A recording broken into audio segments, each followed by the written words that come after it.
ओम श्री गणेशाय नमः। नमस्कार प्रिय मित्रों, मैं आपका ज्योतिष मित्र राजकिशोर पांडे।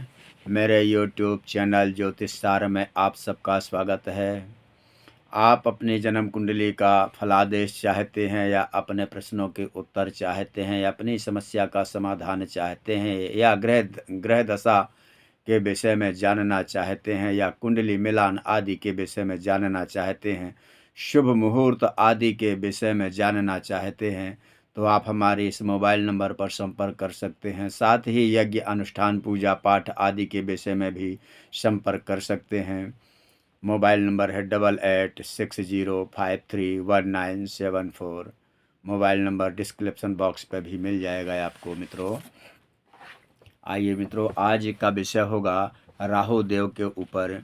राहु देव का 12 घरों में, 12 स्क्वायरों में, 12 भावों में फल किस प्रकार से होगा, किस किस भाव में बैठ कर के किस किस के प्रकार का परिणाम राहु देव दे सकते हैं, इस विषय में जानते हैं मित्रों। राहु, सबसे पहले तो ये जानिए, राहु एक सपिंड ग्रह नहीं है। राहु केतु एक छाया है। अंतरिक्ष में सभी पिंड, जो ग्रह के पिंड होते हैं, सभी सूर्य, चंद्र, मंगल, बुध, गुरु, शुक्र, ये सभी जो ग्रह के पिंड हैं, ये पिंडों से जो परछाई पैदा होती है, उसी परछाई को छाया के रूप में राहु और केतु परिणित होते हैं मित्रों, जिन्हें हम राहु और केतु कहते हैं, या सरल भाषा में कहा जाए कि छाया ग्रह। और मित्रों, राहु और केतु एक तरह से उत्प्रेरक का काम करते हैं। किस प्रकार काम करते हैं? जिस ग्रह के साथ में होंगे या दृष्टि में होंगे या संपर्क में होंगे, उस ग्रह के पावर क्षमता को बढ़ाना या घटाना, ग्रह की पोजीशन किस प्रकार की है, बलवान है, बलहीन है, उस प्रकार का राहु देव उनके साथ में बैठ करके पावर को घटाने और बढ़ाने का काम करते हैं। खास तौर पर सूर्य और मंगल जैसे गर्म ग्रह के साथ में एक तरह से इनका फल ज़्यादा अच्छा नहीं कहा जा सकता है व्यक्ति के जीवन में। आइए जानते हैं कि सबसे पहले राहु देव यदि जन्म पत्री में खराब स्थिति में हो तो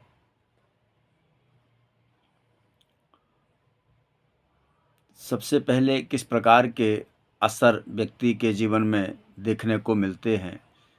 या तो जीवन काल में व्यक्ति को कुत्ता काट दे, तो यूँ समझें कि राहु देव कहीं ना कहीं उस व्यक्ति के जीवन से अरुष्ट हैं। कुत्ते का काटना, सर्प का काटना, बिच्छू का काटना, या ये सब चीज़ें स्वप्न में दिखाई देना, काले जानवर स्वप्न में दिखाई देना या काले जानवर से भय, ये सब राहु देव के नेगेटिव क्षमता का असर है। पहले भाव में राहु देव यदि बैठते हैं, फर्स्ट स्क्वायर में बैठते हैं, तो राहु देव का व्यक्ति के जीवन में किस प्रकार का असर हो सकता है, इस बात को जानते हैं। उस व्यक्ति को सबसे पहले तो बैठ कर के चतुर, चालाक, स्वार्थ सिद्धि वाला व्यक्ति बनाते हैं और अच्छी स्थिति ना होने पर रोग पैदा कर देते हैं व्यक्ति के जीवन में। सच्चा मित्र व्यक्ति को नहीं कहा जा सकता है। यदि व्यक्ति के फर्स्ट हाउस में राहु बैठ कर के अच्छी पोजीशन पे नहीं हो, तो उस व्यक्ति को एक सच्चा मित्र नहीं कहा जा सकता है। व्यक्ति को एक तरह से 2 in 1 बना देता है। खराब स्थिति में राहु बैठ कर के फर्स्ट हाउस में व्यक्ति देखने में कुछ होता है, अंदर कुछ होता है, अंदर कुछ है तो बाहर कुछ है। इस प्रकार की उसकी मानसिक स्थिति को तैयार कर देते हैं मित्रों। और दूसरे, इसके साथ साथ नौकरी पेशा आदि करके अपना जीवन यापन करता है मित्रों। दूसरे भाव में बैठ कर के राहु देव का फल किस प्रकार से होगा, ये जानते हैं। दूसरे भाव में निंदित वचन बोलने वाला, गुस्सा क्रोध में आने पर जो शब्द नहीं बोलने चाहिए वो भी बोल सकता है यदि दूसरे भाव में राहु देव बैठे हों तो। नशा की लत अच्छी तरह से लगाना, चर्म रोग पैदा करना, धन का व्यय फालतू में करना, ये सारे लक्षण दूसरे भाव में बैठ कर के राहु देव उस व्यक्ति के जीवन में पैदा कर देते हैं मित्रों। तीसरे भाव में राहु देव का अच्छा परिणाम कहा जा सकता है। तीसरा भाव पराक्रम का है।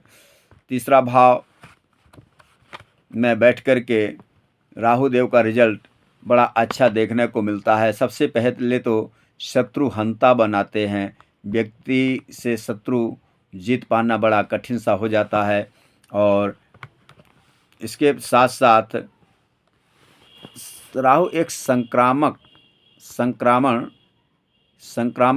रोग पैदा कर सकते हैं, जो कि कान में दिक्कत आ सकती है तीसरे भाव में, और गले में भी किसी प्रकार का निशान पैदा कर सकते हैं। यह तीसरे भाव का फल है। और चौथे भाव में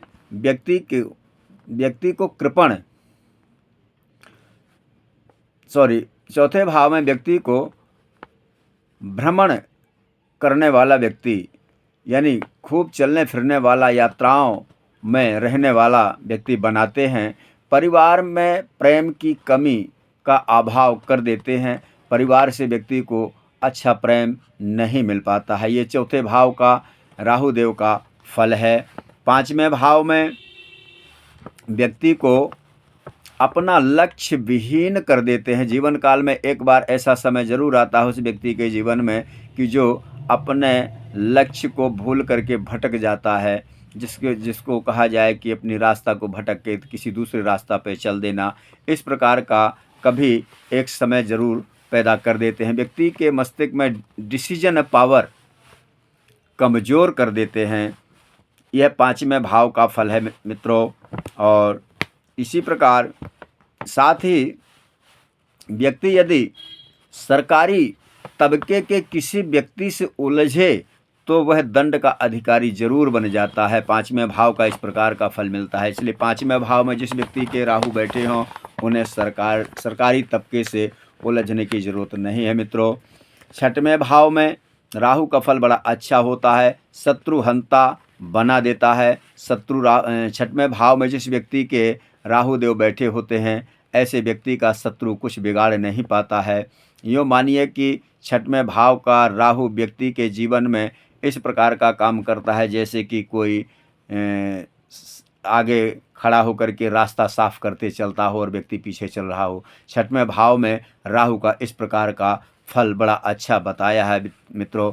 साथ ही म्लेच्छ किस्म के व्यक्ति से मित्रता हो सकती है छठवें भाव में बैठे हुए व्यक्ति के साथ। और पशु से भय हो सकता है व्यक्ति को। और चचेरे फुफेरे भाई, मतलब कंजेंस भाई ज़्यादा होते हैं। चचेरे फुफेरे भाई जो होते हैं ये कुछ ज़्यादा होते हैं जिनके छठवें भाव में राहु बैठा होता है। सातवें भाव में जो सातवें भाव का फल होगा वह इस प्रकार का होगा कि जनेंद्रिय रोग और गुप्त अंग रोग, विधवा स्त्री से हानि व्यक्ति को उठानी पड़ सकती है। साथ ही विधवा स्त्री के साथ नाजायज संबंध भी व्यक्ति स्थापित कर सकता है। जातक की स्त्री को लीवर का रोग हो सकता है। पति पत्नी में मिसअंडरस्टैंडिंग हो सकती है मित्रों। सातवें भाव का इस प्रकार का फल होता है। अब देखते हैं कि आठवें भाव में राहु देव किस प्रकार का फल देते हैं। आठवें भाव में भी राहु देव का फल ज़्यादा अच्छा नहीं कहा जा सकता। आठवें भाव में रोग का एक तरह से पिटारा खोल करके रखते हैं, क्योंकि वैसे भी राहु देव एक संक्रामक बीमारी देने वाले ग्रह अपने आप में हैं। और आठवें भाव में पीड़ा, दर्द, अनजाना भय, इस प्रकार की स्थितियां पैदा कर देते हैं। यदि खराब स्थिति में हो, अच्छी स्थिति में कुछ सुधार हो सकता है व्यक्ति का। नौवें भाव में व्यक्ति को, नौवें भाव में यदि राहु देव बैठे हों तो व्यक्ति धर्महीनता अर्थात व्यक्ति धर्म को नहीं मानने वाला व्यक्ति होता है, अल्प सुख भोगी होता है, उसको पर्याप्त मात्रा में जीवन का सुख नहीं मिल पाता है। और 10वें भाव में राहु देव बैठ करके व्यक्ति को विद्वान, धनवान, शत्रुहंता, रोग, गैस जैसे रोग जरूर दे सकते हैं और ग्राम प्रधान आदि जैसे चुनाव में सफलता प्राप्त करा सकते हैं यदि अच्छी स्थिति में होंगे तो, और निर्बल स्थिति में होंगे, कमज़ोर स्थिति में होंगे तो इसके विपरीत ही जाना जा सकता है। मित्रों, 11वें भाव में राहु देव भाग्यशाली बनाते हैं, सम्मान भी दिलाते हैं। और 12वें भाव में व्यक्ति नीच कर्म करके अपना जीवन यापन करता है, चतुर, चालाक, इधर उधर की बात करने वाला और जन्म स्थान से दूर जाकर के निवास करने वाला, रहने वाला, इस प्रकार का 12वें भाव में बैठ करके राहु देव व्यक्ति के जीवन को बनाते हैं। मित्रों, राहु देव का 12 भावों में इस प्रकार का फल आप लोगों के सामने प्रस्तुत किया है। कल फिर मिलते हैं। कल दशहरा है मित्रों, आज नवरात्रि का लास्ट दिन, महानवमी। आप सबको मंगलमय हो मित्रों। जिन्होंने व्रत रखा था उन सबका आज व्रत पूरा हो गया मित्रों। कल सब कोई दशहरा मनाएंगे। इसी के साथ मित्रों आप सबको मेरा नमस्कार।